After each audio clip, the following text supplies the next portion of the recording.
यहाँ चाहिँ आज पुरा लुगा धुवाइ हुँदैछ। यहाँ चाहिँ पुरा लुगा धुवाइ हुँदैछ आज। ऊ त्यति चाहिँ मारिसक्नु भएको, अझै एक गमला डल्लै छ। अनुहार हेरेर चाहिँ अब चाहिँ म बिहा गर्दिनँ। गर्छस् बिहा? बज्याला ठिकै भयो। कुचिङको लागि पहिला अर्को चिनीमा गर्नुहुन्छ त्यो भिजाउनु मजाले। पहिला बिहा नगर्दाखेरि आमालाई लुगा धुनु आउँथ्यो। आमा लुगा धुनु नि भन्दा त धुदिनँ भन्थ्यो। त्यहाँबाट कतिमा धुने आमा? 100मा धुने भन्दा धुदिनँ। 200मा धुने आमा धुदिनँ। 300 यसलाई त 400 दिन्छौ धुने आमा क्यास दिन्छस्?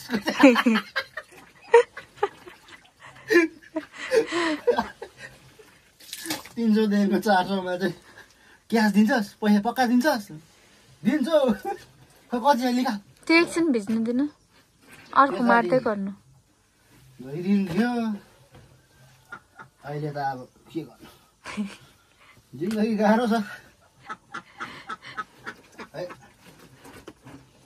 बिहा गरेर बुढीले पो लुगा धोइदिन्छ होला भनेको त खतम बना। सर्वनाश केटो के भयो? फेरि यहाँ दुईटा छ, बेसी मोटे भएर। यो लुगा धुनु र भाँडा मोल्नु भन्ने चाहिँ पुरा साह्रो कुरो छ। मैले कस्तो धोइदिन्थेँ तपाईँको लुगा याद छ?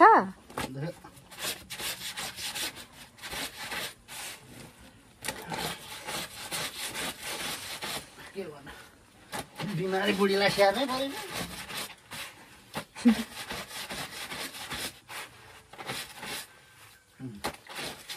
कोले बुढीको लुगा धुन्छ दाजुभाइ? यस्तो कमेन्ट गरिदिनु।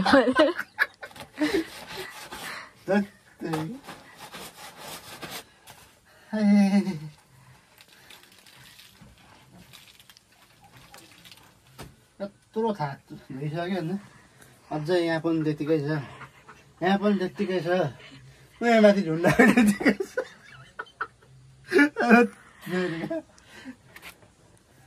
आज कति तारिक? 2 तारिक 3 महिना 2025 को दिन चाहिँ आज दिनभरि लुगा धुने दिन भइसक्यो। अब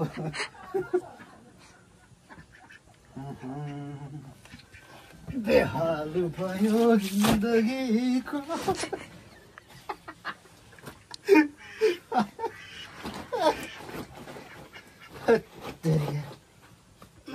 भुँडीले घोटो गर्नु हुँदो रहेछ यो।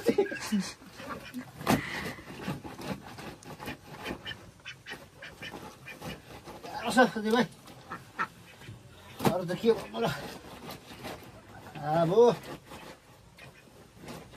यति हो। अब यसरी लुगा सुगा धुनै पर्छ, बिमारी बुढीलाई स्याहार्नै पर्छ।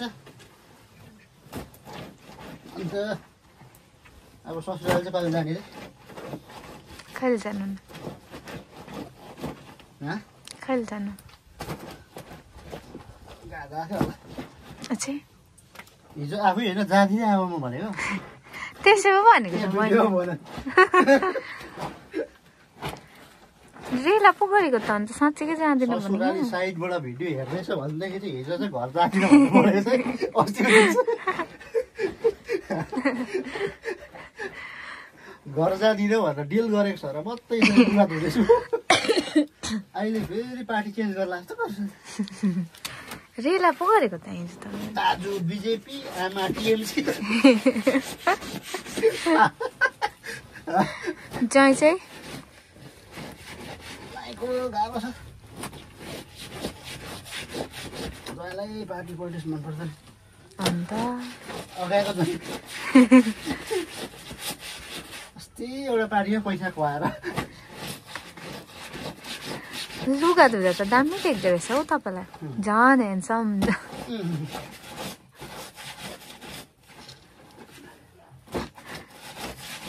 गर्छस् बिहा थुक्का तेरीमा सानो तलाई साला लोधरे अझै गर्छस् बिहे गर बिहे अब बिहा गरेर यति पनि गरेन भने त के फाइदा गरेको होइन अरूको त बुढीले पो धोइन्छ त लुगा मैले नधुको र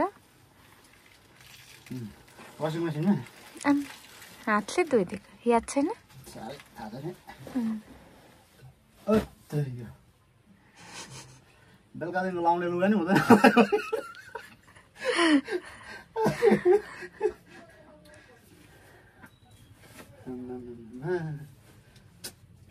त्यो तपाईँको कतिवटा भेस्ट छ त्यो मार्नु पर्दैन यसरी छुट्टी पाएर मात्रै उयो गर्नु चोरीहरू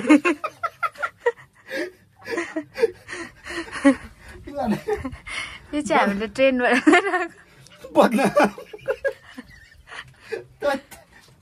यो चाहिँ ट्रेनबाट लिएर आएको टावल चाहिँ त्यो ट्रेनवालाले फेरि फेरि तिनीहरूलाई मेरो झाडा रेलवे डिपार्टमेन्टबाट हेर्दैछ भने चाहिँ मार्छ हेर्नु त हेर्दैन त्यत्रो टाढा पुगेको छैन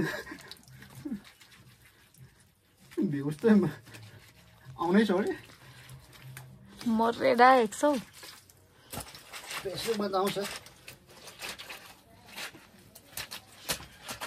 युट्युबमा त खतम भयो र पनि जारी छ मार्नु न त्यो